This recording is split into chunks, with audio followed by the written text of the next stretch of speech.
Of the empire. अब हम last topic discuss करने जा रहे हैं कि इस एम्पायर का एडमिनिस्ट्रेशन कैसे होता था, कैसे चलाते थे। Because we have told you in the earlier कि किंगडम तो बन गया, किंगडम को रन भी तो करना पड़ेगा बेटा, एडमिनिस्ट्रेटर भी तो रिक्वायर्ड है। तो how was the administration organise, इसको कैसे ऑर्गेनाइज करते थे।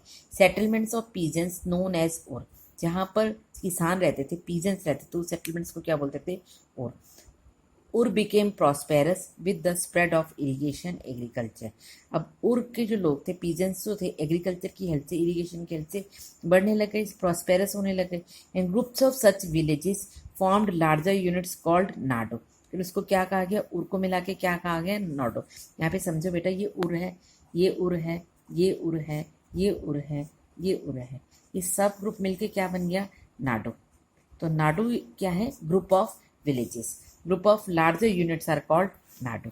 The village council and the NADU performed the several administrative functions. अब the village council जो village के members होते थे और NADU मिलके बहुत सारे functions को perform करते थे administration के लिए, including dispensing justing, कोई न्याय करना है जैसे पंचायत करती है, collecting tax करने हैं, उससे revenue लेना है, वो भी उनका काम होता था।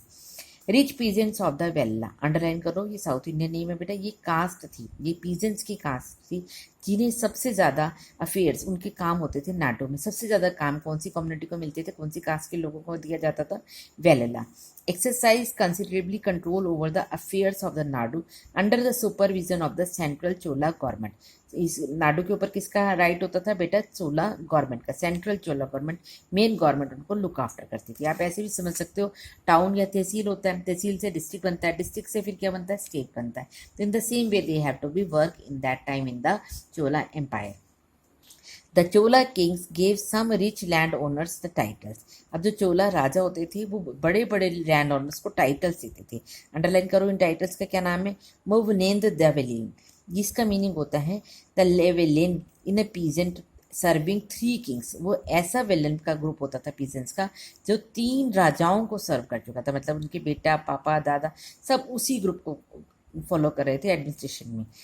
अरियार, अरियार को चीफ कहा जाता था, etcetera. It markers a of respect and interested them with the important office of the state of the centre.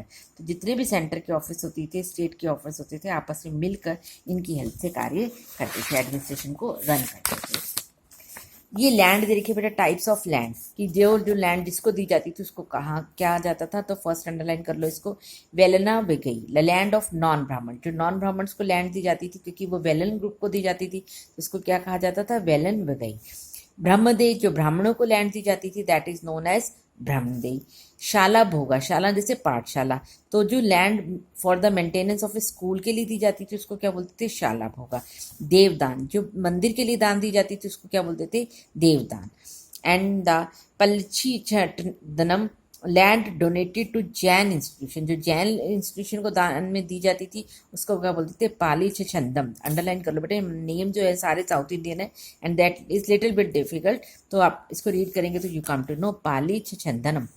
We have seen that Brahmins often receive land, हमने पहले भी देखा है ब्राह्मण्स को लैंड ग्रांट दी जाती थी फॉर द ब्रह्मदे, इसको क्या कहा गया, ब्रह्मदे, हमने ऊपर अभी रीड किया है। As a result a large number of Brahmin settlements emerge in the Kaveri valley.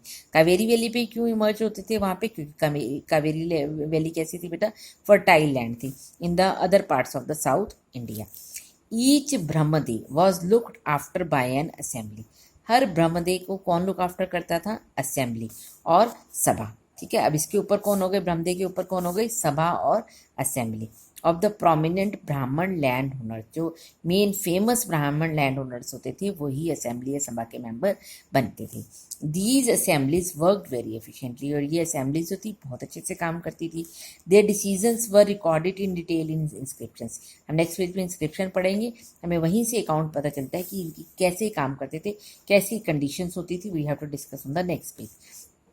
Often on the stone walls of the temple, inscriptions मैंने आपको पहले फर्स्ट पेज पे बताया था, जो स्टोन्स पे लिखी जाती हैं, और इसको कहाँ लगाया जाता था, मंदिर पे। आजकल भी आप मंदिर के बाहर देखते हो कि ये पंखा, ये कमरा इसने बनवाया, उसको हम एक पत्थर स्टोन पे लिख देते हैं, तो उस टाइम पे भी ऐसी इंस्क्रिप्शंस लिखी जाती थी। Associations of traders known as nagaram, अभी तक तो हमने विलेज का पढ़ा है, अब सिटीज के अंदर क्या था, एसोसिएशन होती थी ट्रेडर्स की, इसको क्या कहा गया, nagaram. Also occasionally perform administrative functions of the towns, और शहरों में कौन काम करते थे? नगरम्स काम करते थे। इंस्क्रिप्शन फ्रॉम द उत्तरमैरपुर, ये अंडरलाइन करो बेटा, ये हमें इंस्क्रिप्शन मिली है। नेक्स्ट पेज पे आप देखोगे इंस्क्रिप्शन लिखा हुआ है इन द चिंगेलपुट डिस्ट्रिक्ट तमिलनाडु। ये तमिलनाडु का डिस्ट्रिक्ट है, क्योंकि चोला एम्पायर ज़्यादातर कहाँ पे बेटा? तमिलनाडु में। तो तमिलनाडु के एक डिस्ट्रिक्ट से हमें क्या मिला है? इंस्क्रिप्शंस मिली है, एक स्टोन की मॉल मिली है, स्टोन मिला है जिसपे लिखा हुआ है कि how they have to be administered. Sabha was organise, the sabha had separate committees to look after the irrigation. सभा में इरीगेशन को देखने के लिए अलग डिपार्टमेंट होते थे, गार्डन्स को, टेम्पल्स को, सबके लिए अलग अलग डिपार्टमेंट्स की ऑर्गेनाइजेशन किया हुआ था। Names of these eligible to be members of these committees were written on the small tickets of palm। बेटा उस टाइम पे पेपर तो भी डेवलप नहीं था, तो पाम की लीव्स पे टिकट नाम लिख देते थे जो जो इसमें अप्लाई करते थे। And these tickets were put into the earthenware pot, और इस टिकट्स को किस में डाल देते थे? एक मटकी के अंदर डाल देते।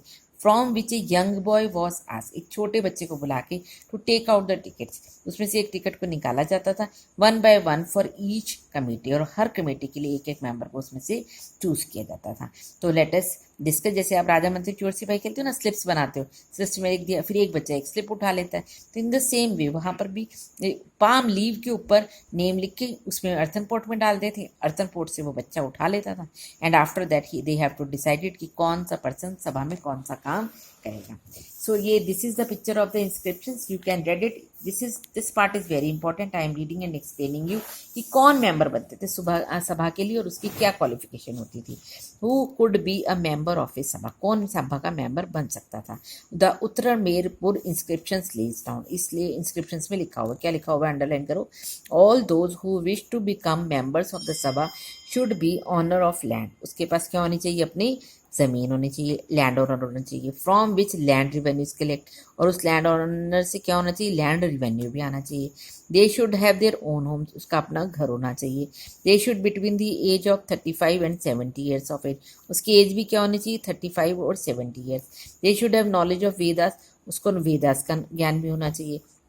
दे should be well versed in administrative matters and honest भी होना चाहिए, और उसको एडमिनिस्ट्रेटिव मैटर्स के बारे में भी पता होना ज़रूरी है। If anyone has a member of any community in the last 3 years, अगर कोई पिछले 3 सालों में इसका मेंबर बन चुका है, he cannot become a member of the another committee, फिर उसको उस कमेटी का मेंबर नहीं बनाते थे। Anyone who has not submitted his account, जो अपनी इनकम टैक्स की डिटेल नहीं देता था, रिवेन्यू की डिटेल नहीं देता था, या उसका कोई रिलेटिव भी नहीं दे, तो भी can not contest the elections, वो भी इलेक्शंस नहीं लड़ सकता था। तो बेटा ये इंस्क्रिप्शंस का आपको एग्जाम्पल दे रखा है, इसको रीड कर लीजिएगा, that is not important. And after that we will send the question answer in the next video, you have to go through and note down the question answers, and if you have any problem you can contact me on my personal number. Thanks.